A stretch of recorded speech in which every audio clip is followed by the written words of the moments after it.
আছে কি পরিমাণ অস্ত্র গোলাবারুদ রামদা হয়ে ছিল আমরা দেখেছি সব গত ১.৫ যুগে ঢাকা বিশ্ববিদ্যালয়ে অনেক সংগ্রাম হয়েছে, জাহাঙ্গীরনগরে অনেক সংগ্রাম হয়েছে, জগন্নাথ বিশ্ববিদ্যালয়ে অনেক সংগ্রাম হলো, যেখানে লিডার কাগজ পাওয়া যায়, জাতীয় রাজনীতির একটা প্রভাব বিস্তার করা যায়। কিন্তু ঢাকা এমন একটা জায়গা সেখানে প্রত্যেকটা ছাত্রীদেরকে অস্ত্র রামদা করা হয়। সেই অস্ত্র রামদাকে হাতে তুলে ঢাকা শিক্ষার্থীরা তাদের জীবনকে তুলে ফেলে দেওয়ার বিপরীতে লড়াই সংগ্রামে ঝাঁপিয়ে পড়েছে।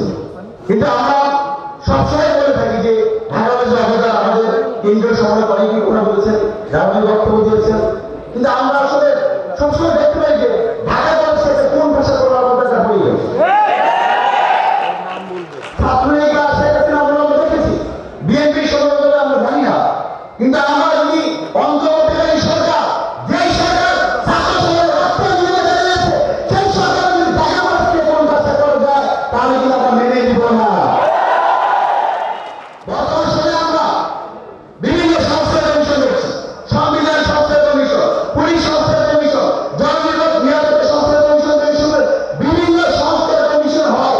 ঢাকা কলেজে কি কোন মেধাবী শিক্ষার্থী নাই? ঢাকা কলেজে কি কোন মেধাবী শিক্ষার্থী নাই? কিন্তু আমরা দেখতে পেয়েছি অত্যন্ত লজ্জার বিষয়, উদ্বেগের বিষয়, অন্তর্বর্তীকালীন সরকার কর্তৃক অনেক ধরনের কর্মসূচি, অনেক ধরনের সংস্কার কমিশন থাকলেও এখন পর্যন্ত ঢাকা কলেজের কোন শিক্ষার্থীকে সেই সংস্কার কমিশন বা গুরুত্বপূর্ণ জায়গাতে প্রদান করা হয় না।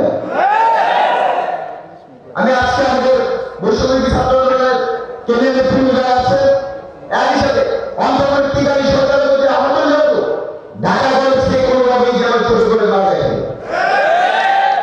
আজকে যে অবদান বা যে ভূমিকা এটাকে আমরা কোনো দল বা গোষ্ঠীর জন্য করেছি, বাংলাদেশের স্বাধীনতার সার্বভৌমত্বের জন্য বীর সৈনিকদের করেছি, একই সাথে জুলাই আগস্ট ঢাকা কলেজের শিক্ষার্থীরা সেই ভূমিকা অবতীর্ণ করেছে।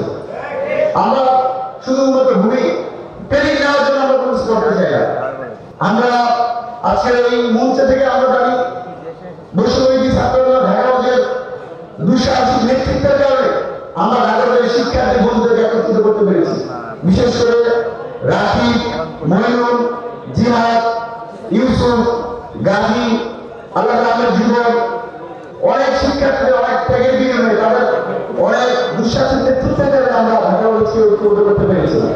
প্রথমে আমি আন্তরিকভাবে দুঃখ প্রকাশ করছি, আমি যদি এখানে নেতৃত্ব দিয়েছি, দায়িত্ব ছিলাম, আমাদের ঢাকা কলেজের এখন পর্যন্ত আমি যতটুকু তথ্য পেয়েছি প্রায় ৩০০-র অধিক শিক্ষার্থী সাইপ্রাস, নীলক্ষেত, আজিমপুর, ঢাকা উত্তরা, যাত্রাবাড়ি, সোনিয়াখা, চট্টগ্রাম ৬৫টি জেলায় যেখানে ছাত্র ঢাকা কলেজের শিক্ষার্থীরা ছিল তার মধ্যে প্রায় ৩০০-র অধিক শিক্ষার্থী আহত হয়েছিল। আমি ধন্যবাদ পাচ্ছি এই কারণে আন্দোলন চলাকালীন সময় ঢাকা কলেজের আহত ভাইদেরকে আমরা সেরকম চিকিৎসা দিতে পারি নাই। এখানে আমাদের জীবন আছে, উনি অনেক চিকিৎসার জন্য কাজ হয়েছে, আমাদের কাছে টাকা ছিল না, চিকিৎসা দিতে পারি নাই। ফাহমি ভাই আছে এখানে, তার ২ পায়ে ঝাঁঝরা করে দিয়েছে। আপনারা দেখেছেন যে ইমরান নামের শিক্ষার্থী ছিল, বিজিবি তার পায়ে গুলি করে একদম সব শেষ করে দিয়েছে। অনেক শিক্ষার্থী আছে যাদেরকে আমরা প্রপারলি ট্রিটমেন্ট করতে পারি নাই, তাদের কাছে ক্ষমা চাচ্ছি। কিন্তু আমি বর্তমানে আমাদের বৈষম্যবিরোধী ছাত্রদের নেতৃত্ব দেবো অন্তর্বর্তী